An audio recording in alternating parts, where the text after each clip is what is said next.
today, let me make sure I get this right, is Mexican Independence Day? Yes. Correct? Good job. So this is like the 4th of July for Mexico? Correct. Or Mexico? Yeah. Oh, good job. Oh, okay. Yes. 7th grade Spanish coming in clutch. Come on now. There you go. And you told us yesterday you were going to bring treats. What is this? So I brought in some pan dulce. Okay, Some pan dulce. Pan dulce. Oh, look at Ross. Yeah. Ross So is there's some working on it. conchas, some marranitos. Okay, I have no idea what those are. Yep. Okay. Those right there. This is the concha Okay. with the white on top of the pink, and then the marranito is a little is that like a frosting? pig-looking one.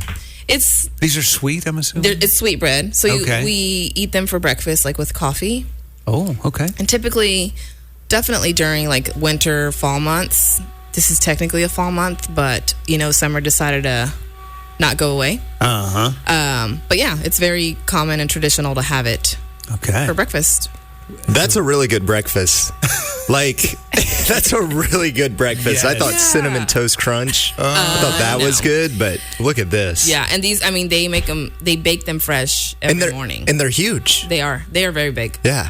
Yeah. I'm just guessing the one with the sprinkles is a big hit for the kids. Yes, that's their favorite. I mean, I'm going to try Yeah. it too. All right, Mark, I'm going to fight you over that one. Okay. I was already eyeing it. Okay, so one last time so we know how to say this. Pan Dulce. dulce. Dulce. Dulce. Pan dulce. Dulce. Dulce. I think I got it. Ross, I think you just raised your grade in your Spanish college class. How'd you know I needed Look that? at this. The KLRC Morning Show. 90.9 KLRC.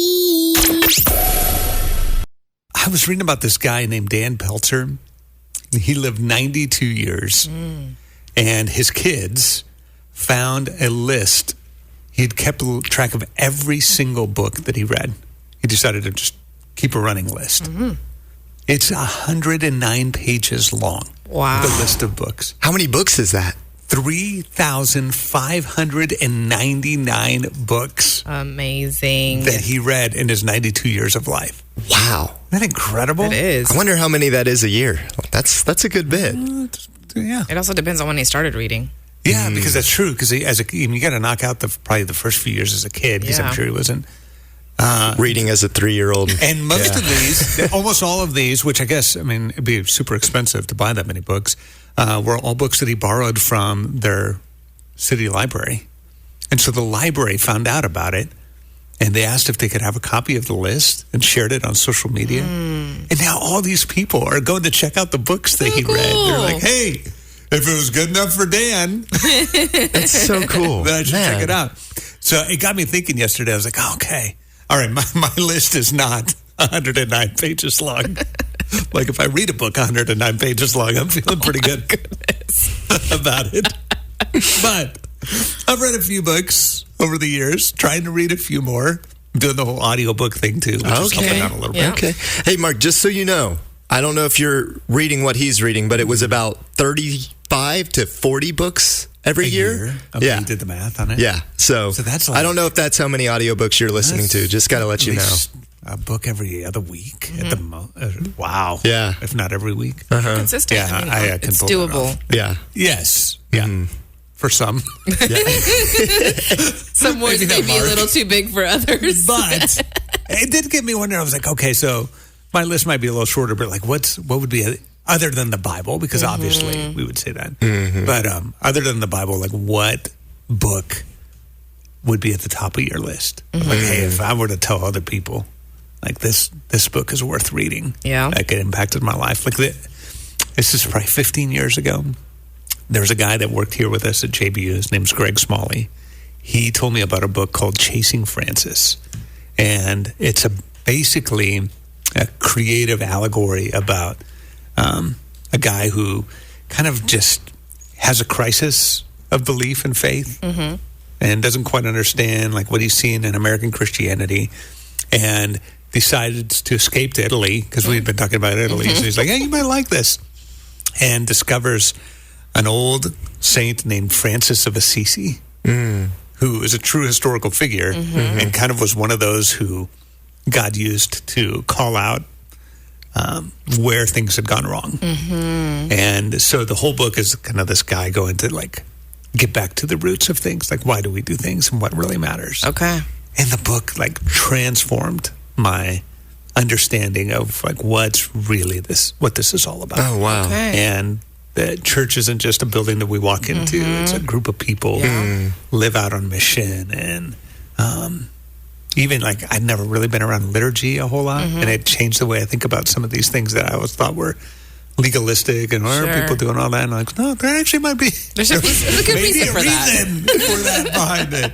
So I thought this morning, if you guys are up for jumping in too, we'd open up the phone lines. Anybody can join in, call or text, and tell us what's one book that would be on your list. Might not be as long as Dan Peltzer's 109 pages. Almost 40 books a year.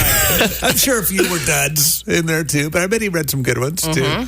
So what book has impacted you, other than the Bible, impacted you the most? Yeah. All right, so you can join in this morning. Call or text us 800-909-KLRC. The KLRC Morning Show. 90.9 KLRC. We were talking about this guy, Dan Peltzer, 92 years of life, and his kids found the 109-page long list of every book he's ever read. He decided to keep track of them. 3,599 books. Like 40 books a year, too. We did the math. And we also just learned that's nothing compared to what Becky reads. Granted, he was probably doing paperback. You know, I do a lot of audiobooks because that's the season of life I'm in, to be realistic. And so my goal is typically about 100 books a year. That's amazing. That's really good. That's 2 books a week. Yeah. When I binge hard. Okay. Do you speed it up? Like the volume? Okay. Yeah. You'd almost have to get through that many books. Yeah. I mean, you're a busy mom. Yeah. Yeah. Okay. It's just like 4 times speed. It's like, Becky. I don't know what was in the What book, is but I got this? it done. I checked the box. So we were talking about, other than the Bible, because I think most of us probably would say the Bible's the most influential book. Other than the Bible, what would be one of the books that's at the top of your own list? That's good. I mean, for me, most practical book that I've read probably has to be Screw Tape Letters. The C.S. Lewis book? Yeah. Okay. Yeah. Like, as far as practicality goes, it just showed me the genius, like, behind the evil forces at play. Like, it's not just some evil monster that has no brain that's attacking us. Like, the devil and his demons, they're powerful. And Screw Tape Letters, it shows that in such a powerful way, like how clever they can be. Yeah. The biggest thing that I think I got from it was I'm somebody who's a pretty distracted person all the time, but there's certain times where I go and I try to sit down and read my Bible and I get super distracted. And Screwed Tape Letters puts that in such a practical way of that's not just your mind wandering off. That could be dark forces at play trying to skew you away. Doing that. That's good. Yeah, because I think if I'm not careful, I default to like, I'm just a little ADD this moment. Or, instead of, no, there's an enemy of my soul that does not want me to connect with God. Yeah, it's like, let me go get a drink of water, and that turns into a 30-minute ordeal. So if you're a distracted person, this might be your book. Like this one of the reasons why. It really does keep you aware after you read these pages of these evil forces writing to each other on how to just distract us humans. Interesting. Becky, what about you? What would be at the top of your list? Mine is How to Win Friends and Influence People by Dale Carnegie. That's the classic. It was like from the 1930s. It's been rewritten several times. There's actually now a version called How to Win Friends and Influence People in the Digital Age, and it talks about social media and all of that. That's interesting. I actually had my first manager in my previous company gift this to me, and it sat on my bookshelf for 7 years because of the title. Okay. I was like, I don't need a friend or help finding friends. Like, I'm fine. And then it took about that long. Were they gifting it to you with an agenda behind it a little bit? I mean, I could see why now.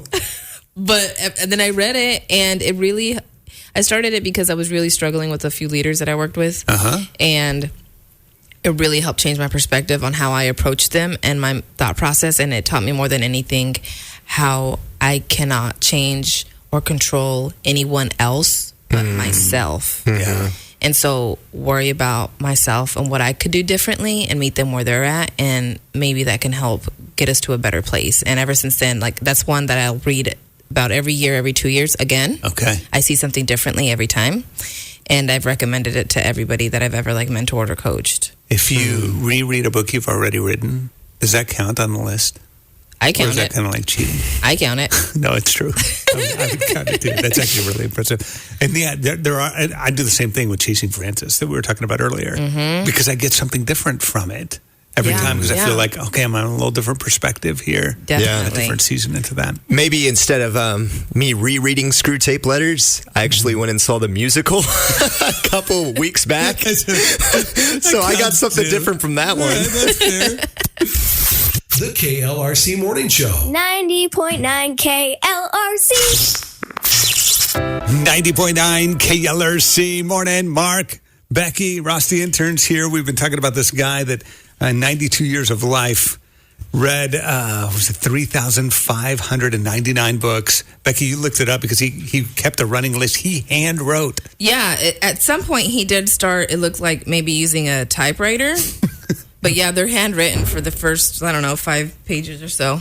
But he's got a 109-page long list of all the books he's ever written. So we've been talking a little bit about, because people are like super curious about his list and starting to read some of his books. What, other than the Bible, what other book has impacted you the most? I was just talking about the book thing. Yeah. I wanted to recommend a book by John Eldredge called All Things New.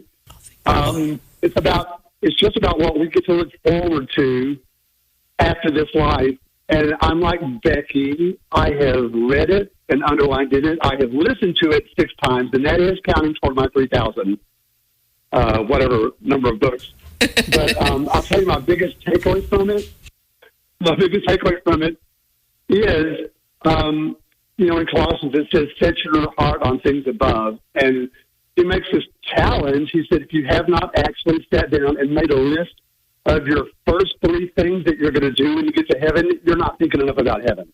So That's fascinating. I know.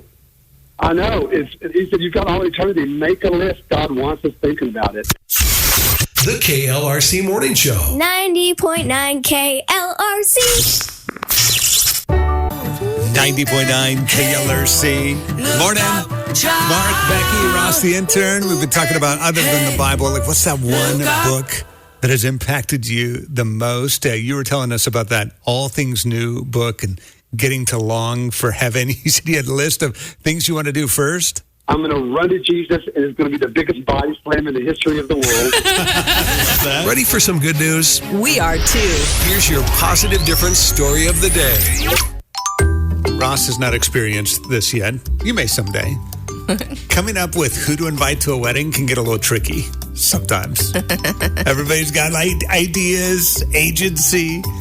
But for one bride, at least one of the invites was pretty easy to figure out. Greer Underwood is her name.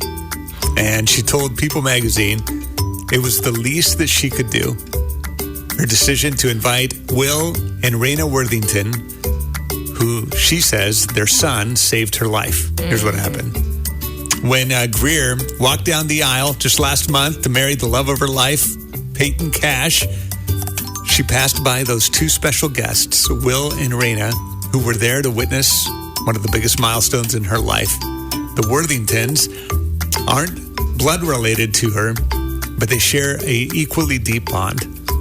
In fact, their son Noah's heart beats inside her chest. Wow. Can you imagine? They're sitting there watching her walk down and knowing Oh, I got the chills. their son's heart is beating inside. Back in May of 2011, it was actually Mother's Day. They got the news that nobody would want to get. Their 11-year-old son, Noah, was involved in a tragic car accident. Doctors said he was brain dead. And they came to them wanting to know, would you want his organs to be passed on? At the time, Greer was a 9-year-old little girl who had been diagnosed with a heart muscle disease. Doctors had rushed her to the hospital. She had suffered a stroke, and so she was basically life or death. If we don't find a transplant, things are not going to end very well. When they first went to Noah's parents and asked if they wanted him to be an organ donor, Dad's instant reaction was no way. He was just angry. Didn't want anything. Yeah. And here's what he told the reporter. But suddenly I had a feeling wash over me. And it told me to not let one tragedy breed another tragedy. Wow. I'm thinking God's Spirit Absolutely. stepped in and was like, hey, Somebody you don't have needs the this. ability to think bigger than right now because it's so overwhelming. Yeah. But there's an opportunity here. So Dad said he called the doctors back into the room and told them they were approving donating Noah's organs. And that heart was transplanted into Greer Underwood as a 11-year-old little girl. And then she just recently walked down the aisle with that heart beating inside of her. Man, Yeah. I can only imagine the kid's parents just sitting on that and just watching her walk down, and just like, obviously it's so sad, so hard, but just that comfort of like, man, like if we would have said no to this, she wouldn't be walking down the aisle right now. We wouldn't get to experience this. She wouldn't get to experience life and love, which would have to bring them some level of comfort in that moment. Totally. That is our positive difference story of the day. The KLRC Morning Show. 90.9 KLRC. Becky is a rookie soccer mom. I am. First time your son's playing soccer. It's so sweet. Do you have the van and everything? Nope. Okay. Don't push it, Ross. Don't push it. We'll get there. I'm sorry, Miss Karen. We're gonna wear her down a little bit. Oh, you're funny this morning. I'm a little scared this morning too. So low practice last night, and I heard there was a moment of glory. Yeah, he's so sweet. He went to do a PK and Little penalty kick, right? That's where they get them just shoot it on their own. yeah, and it's like what they do at the end of practice, and the coach likes to have them go up and do 3 circles and then do a funny dance, and they were like, no, I don't want to do a funny dance. He's like, fine, just do your circles and then kick it in. And no, my son's like, I'm doing this thing. And he like danced and he got on the floor and he was like break dancing. I don't even know if he knew what break dancing was. Then he kicks it in and he hits the post. It doesn't go in, but he is like, yeah! Almost. Like he made it. Oh, it was the sweetest thing to I watch. love that you celebrated almost goal. Right? That is so awesome. That so is fun. the best. Well, it's better than what I did when I was a kid. Maybe a little bit older than him. Okay. I was playing for a basketball team, and I'm like dribbling, and it's like the first time I actually get the ball. So I'm dribbling, I'm running, and I realize no one's chasing me on the other team. The only people who are chasing me are the people on my team, and they're yelling at me, and I'm like, they're not going to stop me. And I shoot it. No, you don't. I shoot it. I make it in. I start celebrating. I probably did a little break dance too. Probably so. And I realized, you want to take a guess? Wrong goal. Yeah, wrong goal. But here's what because I know you. Yeah. The whole time you were probably thinking, it's just because I'm faster than everybody else. Isn't Oh, it? absolutely. I'm like, I'm better. Everyone. The KLRC Morning Show. 90.9 KLRC.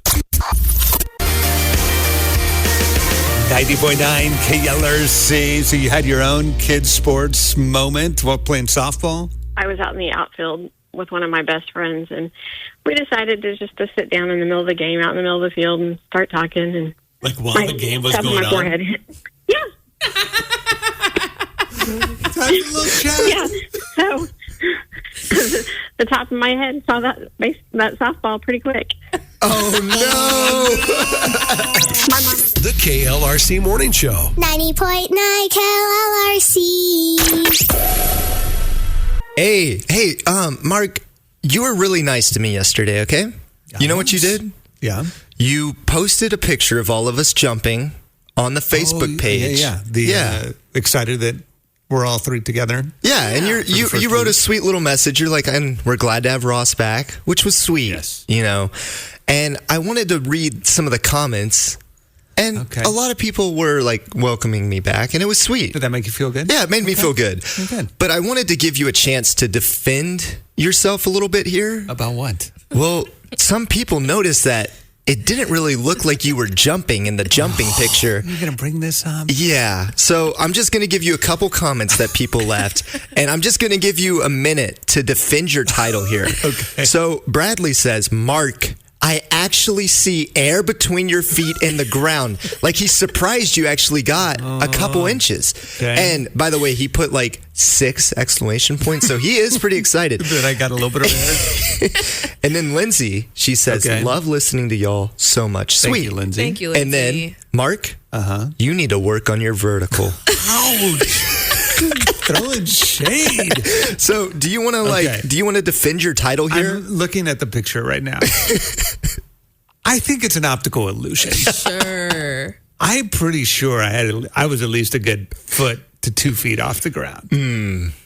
So tell me how the optical illusion comes into play here. Well, first of all, Becky cheated. I didn't know the whole bend your knees thing makes you look a lot. Hey, I didn't bend my knees. What about me? Yeah, but you're like 12. So I'm a age have to do 50-year-old with- man. I was just happy I could jump. Now, in all fairness, you guys really did cheat because I remember when we went out to take this picture. You guys jumped early. I just was getting started in the picture. If it were like video and it continued, you would see me join the ranks of Michael Jordan. Okay. Well, me and Becky were both out there, and I think that was mid-jump, Mark. Nice try, though. Nice try. Surely it could not have been. How is it that 2 out of the 3 of us got it right? All right, you can see the picture. We'll let people vote. I think I was just getting started. Sure. Yeah. I'm pretty sure. Yeah, go look at the picture. It's the nice little message about them welcoming me back, which was super You'll see- sweet. But then the comments have turned on Mark. You see, first of all, Becky looks like she's got like a 6-foot vertical. And somehow the wind is blowing in her hair. You cannot turn this around on Becky, Mark. Tried. It is The good. KLRC Morning Show. 90.9 KLRC, the positive difference. Happy birthday!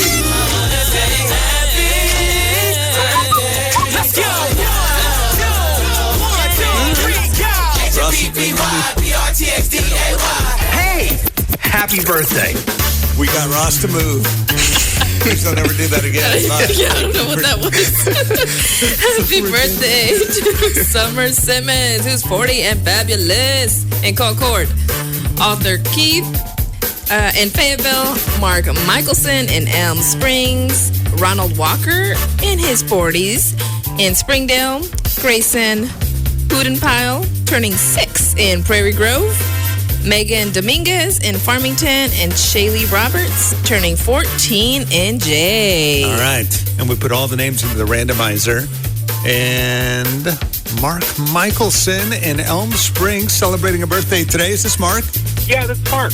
Hey, Mark. It's Mark, Becky, and Ross from KLRC. We're calling to say happy birthday. Happy birthday! Thank you so much. Woo! Woo! Thank you so much. All right. Do you have big plans for your birthday today? Yeah. So Max yesterday won the KLRC birthday, which is my son. What? So You we're guys going- won back to back? I was Come wondering on about now. the last Yeah. name. And so we're going to celebrate tonight and have some fun. Oh, that is really cool. How wild is that? I The know. randomizer. I wondered about that. Oh, that's really awesome. Man, Well, that Marketplace Grill, that's going to be really good. Doubling up. Come on now. That's awesome. It's such a blessing. well, we hope you have a great birthday today, too. Thank you so much. Thank you for doing all that y'all do. You make the positive difference so much better than anything else. Dr. Jeff Rhodes.